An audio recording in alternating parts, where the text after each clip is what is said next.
ದಾಳಿಯಾಗಿರ್ತಕ್ಕಂಥದ್ದು ಅತ್ಯಂತ ದುಃಖಕರ ವಿಚಾರ. ಮತ್ತು ಈ ರೀತಿಯ ಘಟನೆಗಳು ಪುನರಾವರ್ತನೆ ಆಗಬಾರ್ದು. ಅದಕ್ಕೆ ತಕ್ಕನಾಗೆ ಕೇಂದ್ರ ಸರ್ಕಾರ, ಪ್ರಧಾನಮಂತ್ರಿಗಳು, ಗೃಹ ಮಂತ್ರಿಗಳು, ರಕ್ಷಣಾ ಮಂತ್ರಿಗಳು ಕಾರ್ಯಕ್ರಮಗಳನ್ನು ಹಾಕ್ಕೋಬೇಕು. ಮತ್ತೇನಾಗಿದೆ, 3 ವರ್ಷದಿಂದ ರಿಕ್ರೂಟ್ಮೆಂಟ್ ಮಾಡಿಲ್ಲ ಮಿಲ್ಟ್ರಿಗೆ. 1,06,000 ಜನ ಕಡಿಮೆ ಮಾಡಿದ್ದಾರೆ. ಆಮೇಲೆ ಪರ್ಮನೆಂಟ್ ರಿಕ್ರೂಟ್ಮೆಂಟ್ ಬಿಟ್ಟು ಅದ್ಯಾವುದೋ ರಿಕ್ರೂಟ್ಮೆಂಟ್ ಏನಪ್ಪ ಅದು, ಅಗ್ನಿವೀರ್ ಅಂತ 3 ವರ್ಷಕ್ಕೆಲ್ಲ ತಗೊಳ್ತಾರೆ. ಇದೆಲ್ಲ ಕೂಡ ಸರಿ ಇಲ್ಲ. ಸ್ವಾತಂತ್ರ್ಯ ಬಂದಾಗಲಿಂದ ಕೂಡ ಯಾವ ರೀತಿ ನಾವು ರಿಕ್ರೂಟ್ಮೆಂಟ್ ಮಾಡ್ತಾಯಿದ್ವೋ ಅದನ್ನು ಮತ್ತೆ ಪುನಃ ಪ್ರಾರಂಭ ಮಾಡಬೇಕು. ಇಲ್ಲ ಅಗ್ನಿವೀರ್ ಇವರೆಲ್ಲ ತಗೊಂಡಿದ್ದಾರಲ್ಲ ಅವ್ರಿಗೆ ಪರ್ಮನೆಂಟಾಗಿ ತಗೋಬೇಕು. ಮತ್ತು ನಾವು ಯಾವುದೇ ಕಾರಣಕ್ಕೂ ಜನಸಂಖ್ಯೆ ಜಾಸ್ತಿ ಆಗ್ತಾಯಿದೆ ನಮ್ಮ ದೇಶದಲ್ಲಿ. ಜನಸಂಖ್ಯೆ ಜಾಸ್ತಿ ಆದಾಗ ನಮ್ಮ ರಕ್ಷಣೆ, ಅದು ನೇವಿ ಇರ್ಬೋದು, ಮಿಲ್ಟ್ರಿ ಇರ್ಬೋದು, ಮತ್ತು ನಮ್ಮ ಏರ್ಫೋರ್ಸು, ನೇವಿ ಎಲ್ಲ, ಏರ್ಫೋರ್ಸು, ನೇವಿ ಮತ್ತು ಸೈನಿಕರು 3 ಕೂಡ ಸಂಖ್ಯೆ ಜಾಸ್ತಿ ಆಗಬೇಕು. ಕಡಿಮೆ ಮಾಡಿರ್ತಕ್ಕಂಥದ್ದು ಸರಿಯಲ್ಲ. ಇನ್ನು ಮುಂದಾದರೂ ಕೂಡ ಕೇಂದ್ರ ಸರ್ಕಾರ ಎಚ್ಚೆತ್ತು ಅದರಲ್ಲಿ ಎಲ್ಲಿ ಸೂಕ್ಷ್ಮ ಪ್ರದೇಶಗಳಿದೆಯಲ್ಲ, ಬಾಂಗ್ಲಾ ಸುತ್ತಮುತ್ತ, ಬಾಂಗ್ಲಾ ದೇಶದ ಪಕ್ಕ ಇದೆಲ್ಲ ಸ್ವಲ್ಪ ನಮಗೆ ನುಸುಳು ಬರೋದೆಲ್ಲ ಜಾಸ್ತಿ. ಮತ್ತು ಅದೇ ರೀತಿ ಜಮ್ಮು ಕಾಶ್ಮೀರದಲ್ಲಿ ಮತ್ತು ಪಾಕಿಸ್ತಾನ ಬಾರ್ಡ್ರಲ್ಲಿ ಹೆಚ್ಚಿನ ಒಂದು ನಮ್ಮ ಸೈನಿಕರನ್ನ ಹಾಕುವಂಥ ಕೆಲಸ ಮಾಡಬೇಕು. ಪ್ರತಿ ವರ್ಷ ಭದ್ರತೆಗೆ ಸೆಂಟ್ರಲ್ ಗೌರ್ಮೆಂಟ್ ಹೆಚ್ಚಿಗೆ ಅಮೌಂಟ್ ಕೊಡ್ತಾನೆ ಇದೆ ಸರ್ ಬಜೆಟಲ್ಲಿ. ಬಟ್ ಆದರೂ ರಿಕ್ರೂಟ್ಮೆಂಟ್ ಆಗ್ತಾ ಇಲ್ಲ, ಮ್ಯಾನ್ ಪವರ್ ಇಲ್ಲದೆ ಇರೋಂಥದ್ದು. 1,09,000 ಜನ ರಿಕ್ರೂಟ್ಮೆಂಟ್ ಕಡಿಮೆ ಮಾಡೇ ಇಲ್ವಲ್ಲ 3 ವರ್ಷ. ಕೋವಿಡ್ಗಿಂತ ಮುಂಚೆ ಮಾಡಿದ್ದು, ಕೋವಿಡ್ ಆದಮೇಲೆ ಮಾಡಿಲ್ಲ. ಅಗ್ನಿವೀರ ಅಂತ ಹೇಳ್ತಾರೆ, 3 ವರ್ಷ ಆದಮೇಲೆ ಬೇರೆ ಕಡೆ ಹೋಗ್ತಾರೆ. ಅದೇ ಅಗ್ನಿವೀರನ್ನ ಕಂಟಿನ್ಯೂ ಮಾಡಬೇಕಾಗಿತ್ತು. ಲೋಪದೋಷಗಳು ಆಗಬಾರ್ದು ರೀತಿ ಇನ್ಮೇಲೆ ಕೇಂದ್ರ ಸರ್ಕಾರ ಹೆಚ್ಚಿನ ಗಮನವನ್ನು ಹರಿಸಲಿ ಅಂತೇಳಿ, ಮತ್ತು ಆ ಎಲ್ಲ ಕುಟುಂಬಗಳು, ನಮ್ಮ ರಾಜ್ಯದವರು ಇದ್ದಾರೆ, ಬೇರೆಯವರು ಇದ್ದಾರೆ, ಅವರಿಗೆ ಕುಟುಂಬ ವರ್ಗದವ್ರಿಗೆ ಆ ದುಃಖವನ್ನು ತಡೆಯುವಂಥ ಶಕ್ತಿ ದೇವರು ಕೊಡಲಿ ಅಂತ ಪ್ರಾರ್ಥನೆ ಮಾಡ್ತೀನಿ. ಅವನು ಅನುಭವಿಸಿದವರು ಒಂದಂತೂ ಸ್ಪಷ್ಟವಾಗಿ ಹೇಳಿರುವಂಥದ್ದು, ಹಿಂದೂ ಅನ್ನುವಂಥ ಒಂದೇ ಕಾರಣಕ್ಕೆ ಟಾರ್ಗೆಟ್ ಮಾಡಿ ಗೋಲಿ ಹೊಡೆದಿರುವಂಥದ್ದು, ಜಾತಿ ಕೇಳ್ಬಿಟ್ಟು ಫೈರ್ ಮಾಡೋದು. ಆ ಉಗ್ರರು ಹಾಗೆ ಅವರು ಬಲಿ ಹಾಕ್ಬೇಕು ನಾವು. ಈಗ ಅವರೆಲ್ಲ ನಮ್ಮ ವಿರೋಧಿಗಳವರು. ಅವ್ರು ನಮ್ಮ ದೇಶದಲ್ಲೇ ಇರ್ಬೋದು, ನಮ್ಮ ವಿರೋಧಿಗಳು ತಾನೇ ಮಾಡಿರೋದು. ಅವ್ರನ್ನ ಮಟ್ಟ ಹಾಕೋ ಕೆಲಸ ಯಾರು ಮಾಡಬೇಕು? ಹಿಂದೆ ಪಾಕಿಸ್ತಾನ ಇದೇ ರೀತಿ ತಕರಾರು ಮಾಡ್ತಾಯಿದ್ರು. ಇಂದಿರಾ ಗಾಂಧಿ ಅವ್ರು ಏನು ಮಾಡಿದ್ರು? ದೇಶವನ್ನೇ ಇಬ್ಬಾಗ ಮಾಡಿದ್ರು. ಯಾವುದೇ ಮುಲಾಜೆ ನೋಡ್ತಿರಲಿಲ್ಲ. ಅದಕ್ಕೆ ಅಲ್ವಾ ಇಂದಿರಾ ಗಾಂಧಿ ಅವರಿಗೆ ಉಕ್ಕಿನ ಮಹಿಳೆ ಅಂತ ಕರೆಯೋದು. ಈಗ ಅದೇ ಒಂದು ಧೈರ್ಯವನ್ನು ನಮ್ಮ ಪ್ರಧಾನಮಂತ್ರಿಗಳು ಅಮಿತ್ ಶಾ ಅವರು ತೋರಿಸ್ಬೇಕು.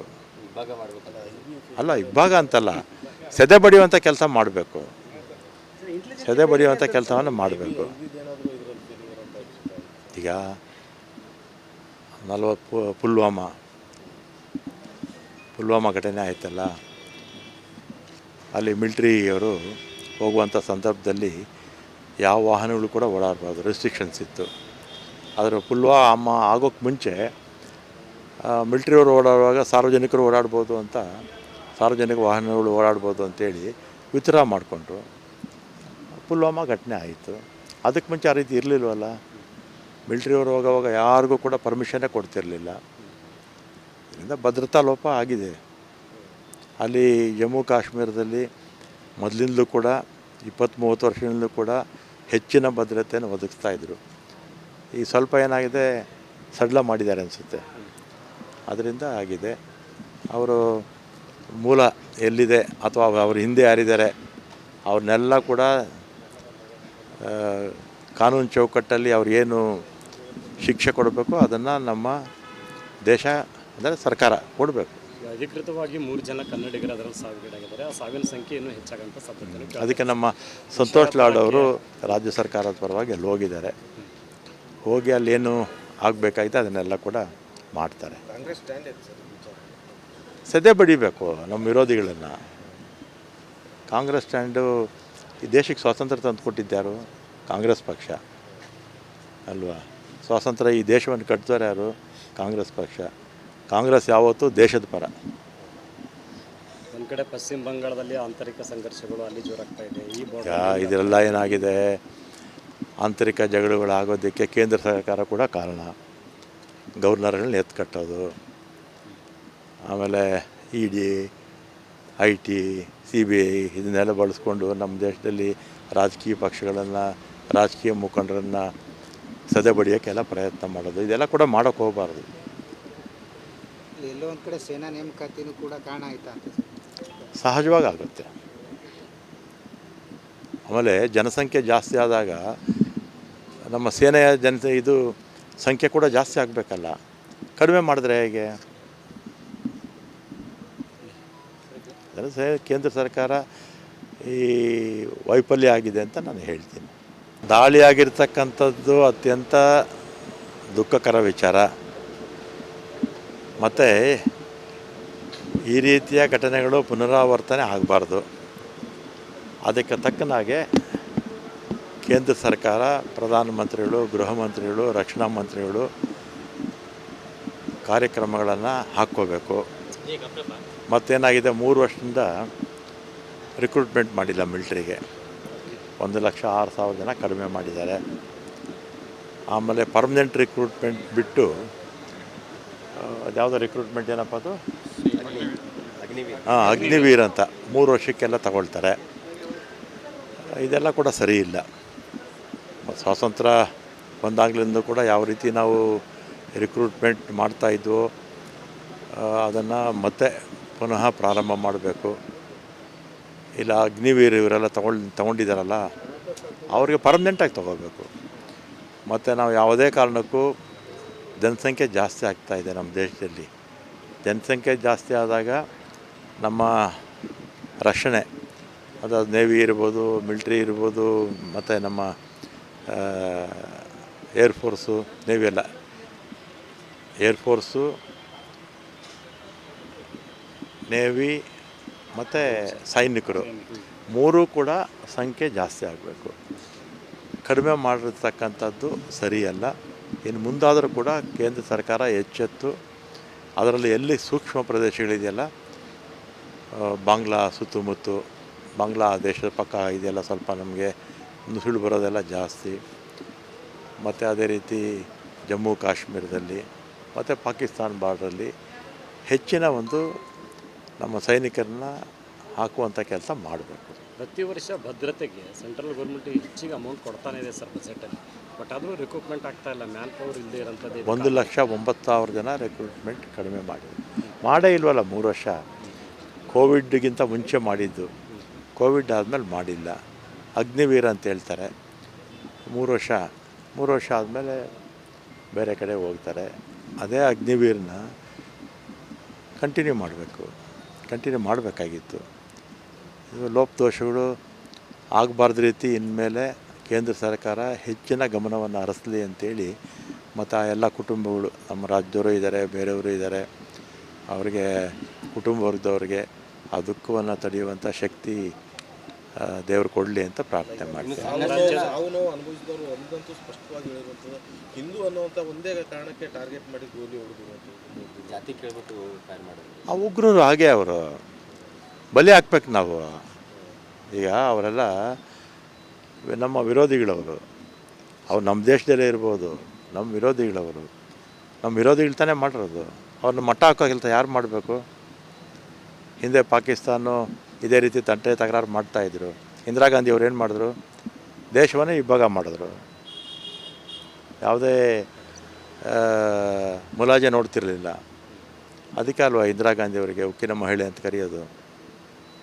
ಈಗ ಅದೇ ಒಂದು ಧೈರ್ಯವನ್ನು ನಮ್ಮ ಪ್ರಧಾನಮಂತ್ರಿಗಳು ಅಮಿತ್ ಶಾ ಅವರು ತೋರಿಸ್ಬೇಕು. ಅಲ್ಲ, ಇಬ್ಬಾಗ ಅಂತಲ್ಲ, ಸೆದೆ ಬಡಿಯುವಂಥ ಕೆಲಸ ಮಾಡಬೇಕು. ಕೆಲಸವನ್ನು ಮಾಡಬೇಕು. ಈಗ 40 ಪುಲ್ವಾಮಾ ಘಟನೆ ಆಯ್ತಲ್ಲ, ಅಲ್ಲಿ ಮಿಲ್ಟ್ರಿಯವರು ಹೋಗುವಂಥ ಸಂದರ್ಭದಲ್ಲಿ ಯಾವ ವಾಹನಗಳು ಕೂಡ ಓಡಾಡಬಾರ್ದು, ರೆಸ್ಟ್ರಿಕ್ಷನ್ಸ್ ಇತ್ತು. ಆದರೆ ಪುಲ್ವಾಮಾ ಆಗೋಕ್ಕೆ ಮುಂಚೆ ಮಿಲ್ಟ್ರಿಯವರು ಓಡಾಡುವಾಗ ಸಾರ್ವಜನಿಕರು ಓಡಾಡ್ಬೋದು ಅಂತ, ಸಾರ್ವಜನಿಕ ವಾಹನಗಳು ಓಡಾಡ್ಬೋದು ಅಂತೇಳಿ ವಿತ್ಡ್ರಾ ಮಾಡಿಕೊಂಡ್ರು. ಪುಲ್ವಾಮಾ ಘಟನೆ ಆಯಿತು. ಅದಕ್ಕೆ ಮುಂಚೆ ಆ ರೀತಿ ಇರಲಿಲ್ವಲ್ಲ. ಮಿಲ್ಟ್ರಿಯವರು ಹೋಗೋವಾಗ ಯಾರಿಗೂ ಕೂಡ ಪರ್ಮಿಷನ್ನೇ ಕೊಡ್ತಿರಲಿಲ್ಲ. ಇದರಿಂದ ಭದ್ರತಾ ಲೋಪ ಆಗಿದೆ. ಅಲ್ಲಿ ಜಮ್ಮು ಕಾಶ್ಮೀರದಲ್ಲಿ ಮೊದಲಿಂದಲೂ ಕೂಡ 20-30 ವರ್ಷದಿಂದಲೂ ಕೂಡ ಹೆಚ್ಚಿನ ಭದ್ರತೆಯನ್ನು ಒದಗಿಸ್ತಾಯಿದ್ರು. ಈ ಸ್ವಲ್ಪ ಏನಾಗಿದೆ, ಸಡ್ಲ ಮಾಡಿದ್ದಾರೆ ಅನಿಸುತ್ತೆ. ಅದರಿಂದ ಆಗಿದೆ.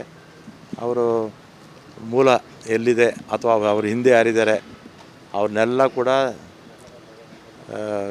ಕಾನೂನು ಚೌಕಟ್ಟಲ್ಲಿ ಅವ್ರಿಗೇನು ಶಿಕ್ಷೆ ಕೊಡಬೇಕು ಅದನ್ನು ನಮ್ಮ ದೇಶ ಅಂದರೆ ಸರ್ಕಾರ ಕೊಡಬೇಕು.